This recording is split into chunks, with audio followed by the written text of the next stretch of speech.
All right, we are ready to go.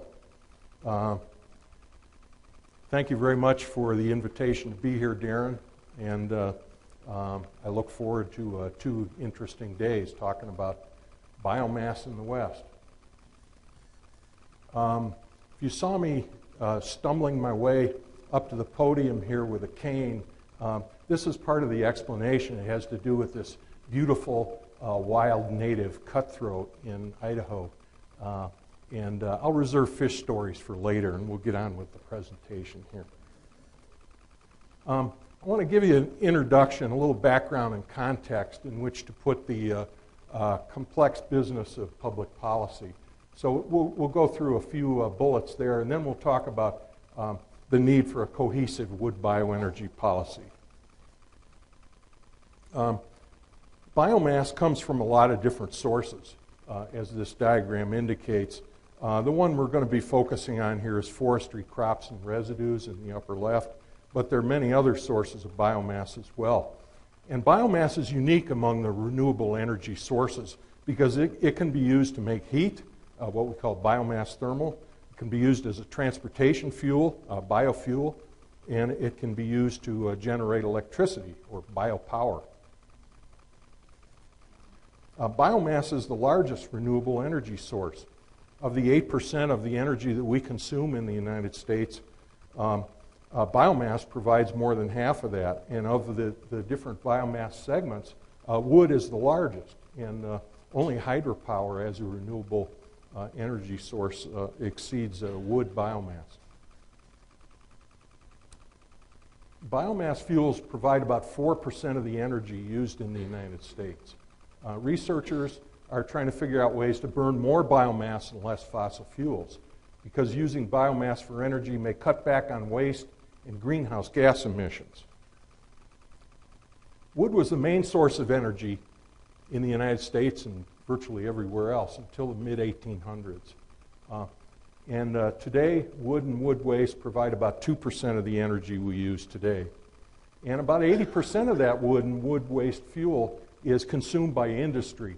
As the footnote indicates, wood and paper products industry uses wood waste to produce their own steam and electricity. The rest of the wood energy is used in homes, primarily for heating. As we look to the future, the Energy Information Administration sees a very bright future, a big future for biomass. The green segments just keep growing and growing, and especially that advanced biofuels, which is going to include the jet fuel and many others.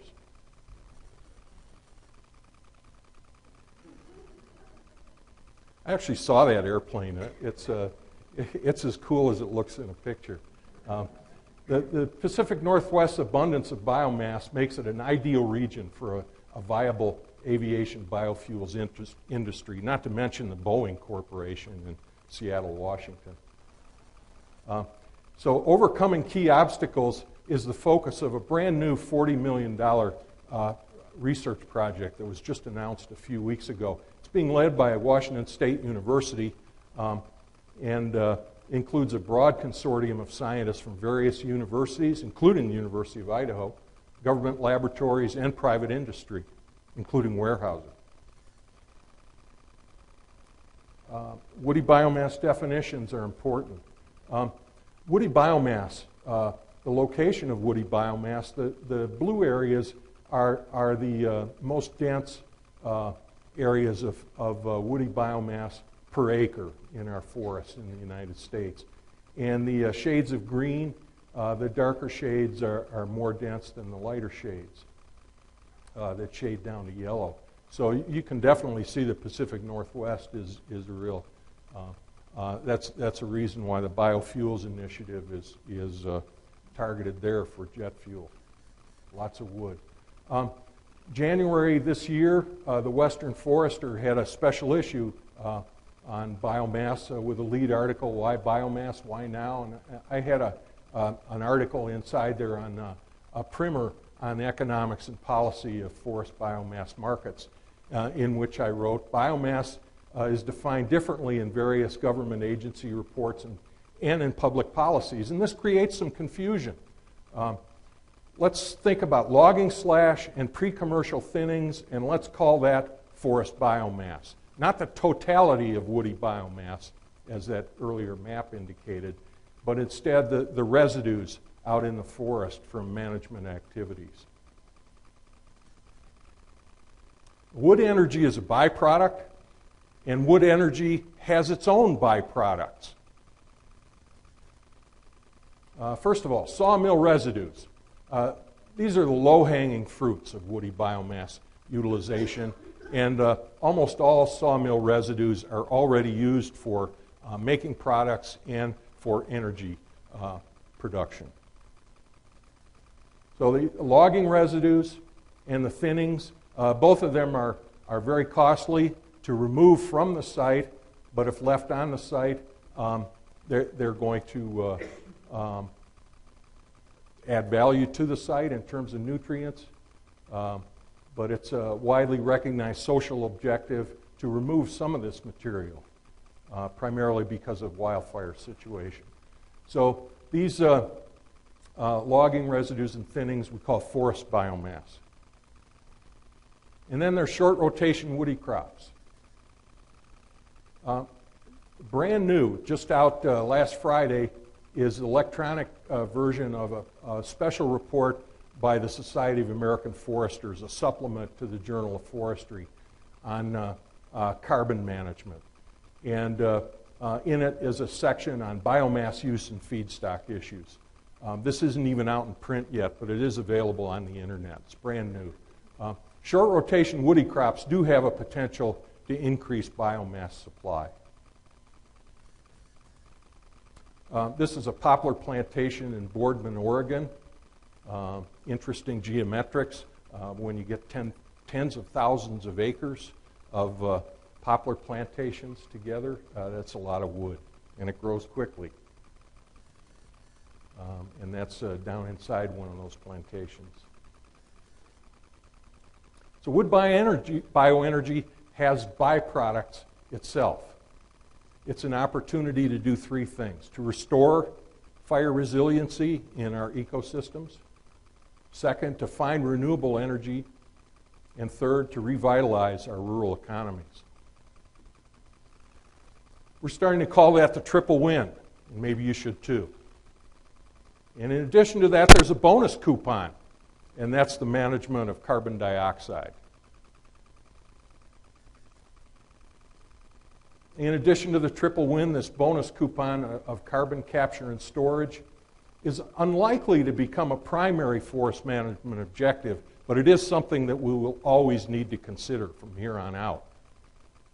Wood residues from sustainably managed forests provide a low carbon source of renewable energy. So my introduction is over. With that background now, we'll get into the business of wood bioenergy policy. This summer, the National 25 by 25 Alliance issued a report called a National Wood to Energy Roadmap. I recommend it for your reading. And I will be referring to their major findings. First of all, what is current bioenergy policy? Well, it's a collection of sometimes conflicting legislation. Two that I'm going to focus on here are the Energy Independence and Security Act of 2007, the EISA, or simply the Energy Act, as it's often called. And secondly it's never called the Food Conservation and Energy Act of 2008, but always the Farm Bill. There is one other, and that's the Clean Air Act, prevention of significant deterioration in the EPA's proposed regulation of biogenic greenhouse gas emissions, called the tailoring rule, and we'll reserve that for tomorrow's talk. What is a cohesive policy?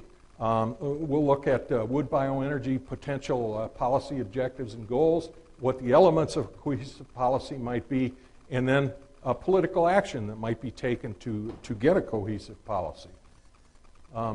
As I said in the abstract for this, a cohesive policy would have clearly specified objectives or ends And then it would focus on providing the means to attain those ends. And if we think of biomass use, we can make a complex subject pretty simple. You can either use it or lose it. We've known for a long time, here's a 1999 report by the Government Accountability Office, that the most extensive and serious problem with the health of national forests in the interior West, and as we all know, they dominate our landscapes, is the overaccumulation of vegetation that feeds large and potentially destructive wildfires. Woody biomass causes problems when it's not used. Get a lightning strike, the fire starts, and the sparks fly. Wildfires in the western states over almost the past 100 years. This stops at 2000, and as Mike referred to earlier, that was a big fire year. And as you can see from this chart, for all the 11 western states in the conterminous United States, that something happened in the 1980s where fires began to ramp up. The policy response in 2000 was a cohesive strategy to deal with fire-adapted ecosystems. And it outlined a strategy to reduce wildfire threats based on a premise that reducing fuel levels was one of the keys to restoring healthy and resilient conditions in our western forests. In the interior West, the vegetation continues to accumulate and in the absence of treatment. And it will continue. If we don't do the treatments, the vegetation will continue to accumulate. The National Fire Plan that Mike referred to had 5 goals. One of them was to reduce hazardous fuels. In 2006, a cohesive fuels treatment strategy was developed, and one of the principles of that strategy was to use biomass. And that strategy said the private sector needs to get involved in removing biomass from public lands. You can't solve the fire problem by relying exclusively on federal funds and prescribed burns. Federal dollars are limited, and the responsibilities for dealing with these fires are shared. It's not just a federal government responsibility, but states, tribal, local, and private land managers are also involved. So partnering through thinning projects and stewardship contracts is going to lower costs and increase benefits. Congress recognized in 2001 that the federal agencies needed to do this partnering, and the Western Governors Association stepped forward and helped to develop the collaborative approach for dealing with wildfire risks in 2001, and then updated it in 2006. But Sparky just kept on flying, and the fires kept on burning, and we had even bigger fire years than 2000 and 2006 and 2007. In 2009, Congress passed the FLAME Act. Its primary purpose was to fund emergency wildfire suppression, so Peter wouldn't have to rob Paul to pay for fire suppression. And within a year of enactment, Congress asked the 2 secretaries of Interior and Agriculture to jointly submit a report outlining a cohesive strategy to deal with wildland fire problems.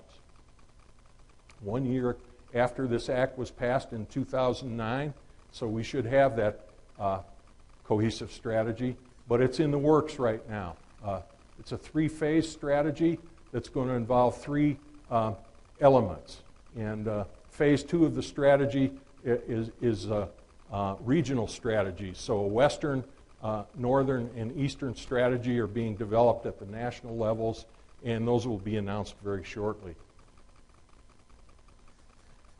As part of the development of the western strategy, the Society of American Foresters put together a regional position statement.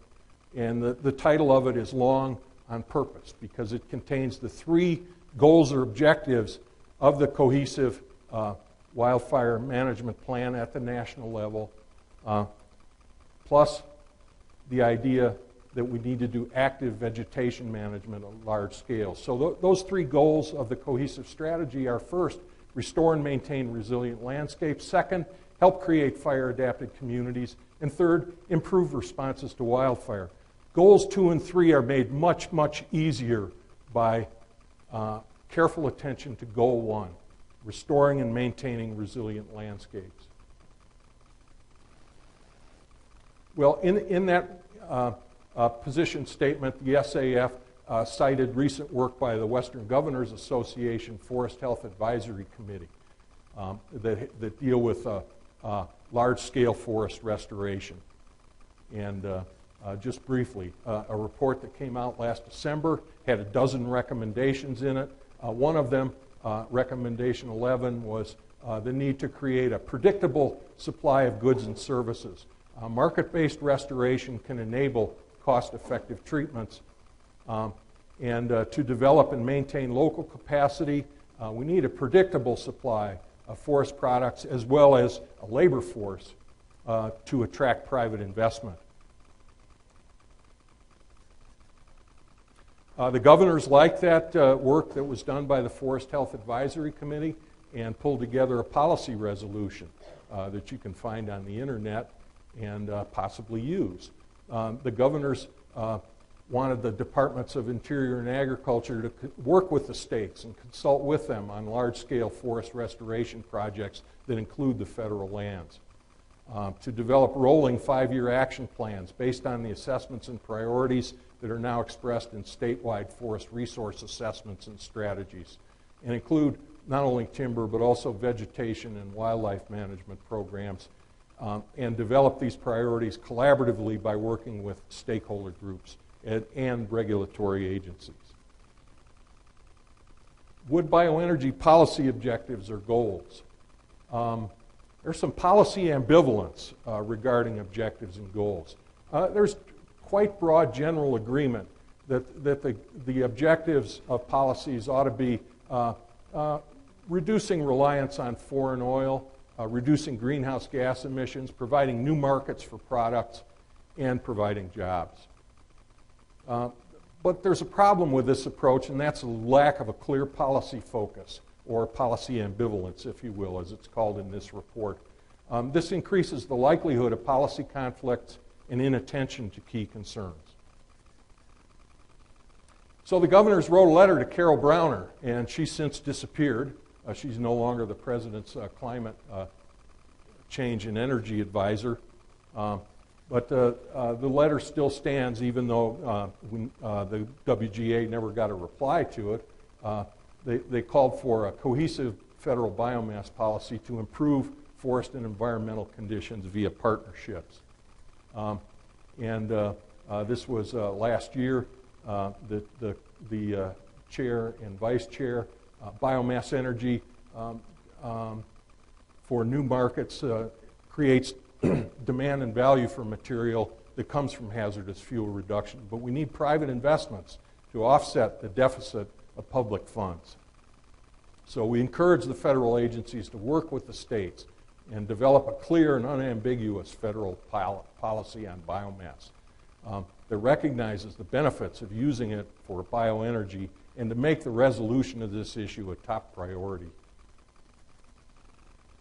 The Western Governors Association has not yet developed a policy resolution on that, but it's in process.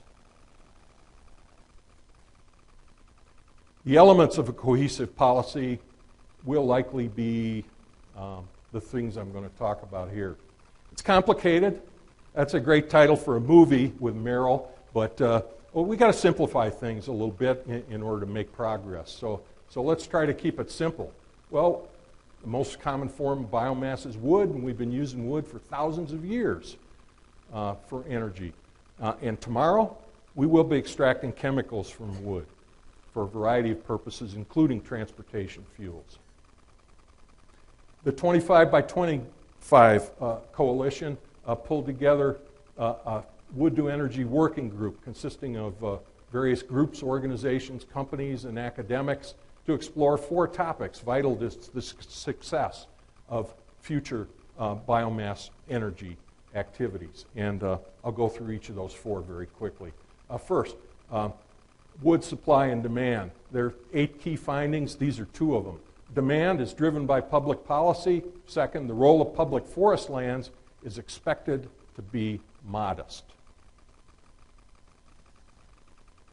Sustainability findings. There are 5.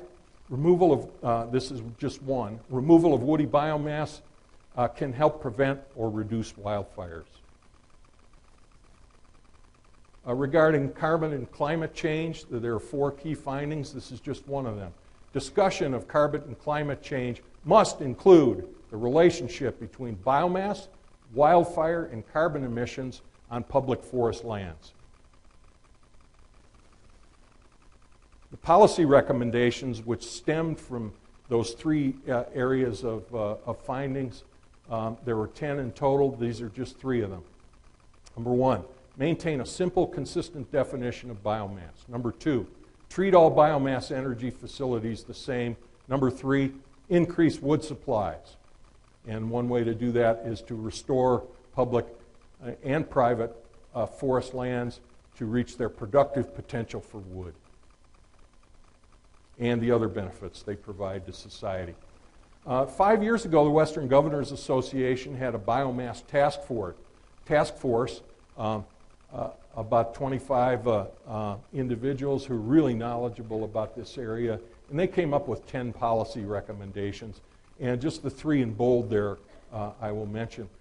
Number 1, achieve parity among the renewable technologies. Number 2, improve federal land management policies. And number 3, establish a single definition of biomass. 2 years ago in Idaho, we developed 6 policy options that a task force that I chaired felt the state should consider if they were serious about taking advantage of wood bioenergy opportunities in Idaho. A couple of things at the federal level that the state could support are to change federal biomass definitions, and second, to support increases in the Forest Service budget for forest restoration. And we also included 4 state-level ideas. Increase community support for wood bioenergy and expand the Fuels for Schools program. You're going to hear more about that tomorrow. This program works. And create a business tax credit and biomass removal incentives like Oregon and the state of Washington have done. We had a bill on that in Idaho, but it didn't get anywhere. Third, then, improve federal land management policies.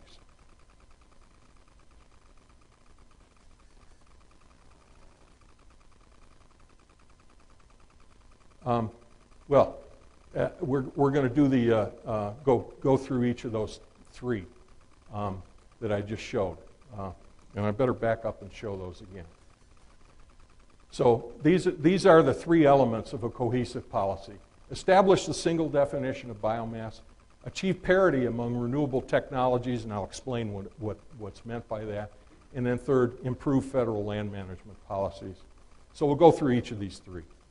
First is the multitude of biomass definitions. Well, back 5 years ago, the Western Governors Association Task Force recommended adopting the FERC definition. That's the Federal Energy Dam Relicensing Board. It should be any organic material not derived from fossil fuels. Boy, that's broad. That includes everything. Well, as things stand today, we have 16 definitions of biomass in federal statutes and tax code. Sure don't have time today to go through all those, nor would you want me to. But let's just take a look at 2 key ones here, and that's the Energy Act of 2007, the EISA, which excludes from qualifying for renewable biomass for the advanced fuels mandate. There's a strong mandate in there that producers need to follow, and all biomass from federal lands is excluded from meeting that mandate. It is not considered renewable biomass that can meet the mandate. And second, on non-federal lands, only wood from a plantation counts. The Farm Bill of 2008, those exclusions do not apply. Vastly different definition of renewable biomass. Well, the SAF report says conflicting definitions hinder development of biomass markets. Enough said there. The National Alliance of Forest Owners, these are the companies and firms that own the majority of industrial timberlands in the United States, are allied together, and they did analysis that shows the 2007 Energy Act limits utilization of timberlands to only 15% of what would be available under the 2008 Farm Bill. Well, I'm curious about that in my state, so we've got 17 million acres of timberlands in the state. They would all qualify under the Farm Bill, but under the Energy Act, only 49,000 acres would qualify. Colorado, 0. New Mexico, 0. Well, in Idaho, we rely on these jobs to a great extent. And down on the lower right there, only 3 states actually depend more on their forest business than Idaho does, and that's Maine, Mississippi, and Oregon. Let's see what these 2 definitions of biomass do in those 3 states. In Maine, 17 million acres, pared down to 360,000 acres. And Maine is not a federal land state. Mississippi, 19 plus million, pared down to 5. Oregon, 25 million acres, pared down to 3 million acres. So, if that doesn't illustrate the need for changing the definitions of biomass, I don't know what does. Second, achieve parity among renewable technologies. Well, you might think I'd be talking about maybe the big incentives given to wind energy. No, that's true, but I'm not going to talk about that. Or the big incentives for solar energy. No, I'm not going to talk about that. The SAF says policies for forest biomass energy have focused on transportation fuels. So there is a favoritism towards biofuel production in federal policy, and because there's a favoritism towards one use, there's prejudice against others, thermal biomass energy being one. So the favoritism towards biofuels is the quantity mandate that's in the EISA, the Energy Act of 2007. There's an ethanol blending incentive, which is supposed to expire this year. There's a production tax credit. And then there's an import tariff, which keeps ethanol from being imported into the country. Well, the president has a blueprint for a secure energy future. And he's walking with 2 gentlemen there. I don't recognize who they are, but somebody's out of step. Okay. The president said earlier this year at an address at Georgetown University, we need to reduce our dependence on oil. We need cleaner, renewable sources of energy. Those new sources, we only have a few options. One is natural gas. The other a substitute for oil that holds tremendous promise is renewable biofuels. Not just ethanol, but biofuels from things like wood chips and biomass. He doesn't say those words very often, but there it is. The New York Times says, we got a problem here with cellulosic ethanol. It's mandated. It's not showing up. The projected shortfall could hurt U.S. efforts to move away from fossil fuels. The Wall Street Journal said the 2007 energy bill with mandates for cellulosic ethanol, it's mandating something that doesn't exist. No such fuels are being produced on a commercial scale. But yet the EPA in the subheadline is punishing oil refiners for not buying a product that no one makes. So the president says there's no reason we shouldn't be using these renewable fuels, except they don't exist yet, so we can replace oil and reduce our dependence. 70% of our petroleum consumption goes to transportation. Well, what about the other 30%? Let's look at a barrel of oil. And heating oil is 2% of our U.S. oil consumption. That's equivalent to 3.5% of all our oil imports. Heating oil is used in residences. The quantity is equivalent to 22% of U.S. oil imports from Persian Gulf nations. Is the message there clear enough? If not, switching fuel from fuel oil to wood would reduce imports of oil.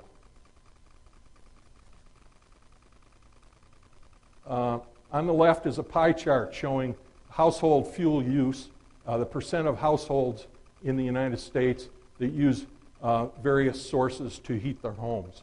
And wood is very small, the little green slice there, but next to it, 5 times or more, is fuel oil. How much does it cost per BTU is the bar chart on the right.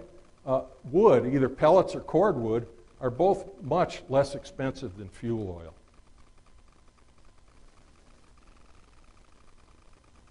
Most of the fuel oil to heat residences is in the Northeast.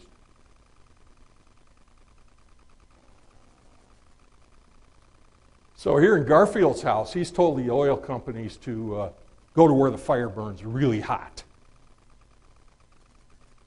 And he's going to burn wood. Well, we know how to use wood to make energy. We've been doing it for a long time. How can we do more of it? As we think about making transportation fuels out of wood, consider this. Biomass for heat and power generation performs better in both energy use and greenhouse gas emissions than biofuels for transport.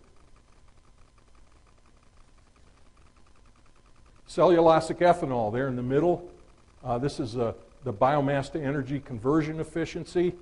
To the left, more efficient is district heating in Europe, or heating buildings, or using heat for industrial processes, or combined heat and power. But to the right of cellulosic ethanol is just using wood in standalone biopower production facilities. So we looked at the residential scale. How about the building scale? Well, the Fuels for Schools program. We've had 4 schools in Idaho that have converted from burning fossil sources to burning wood chips instead.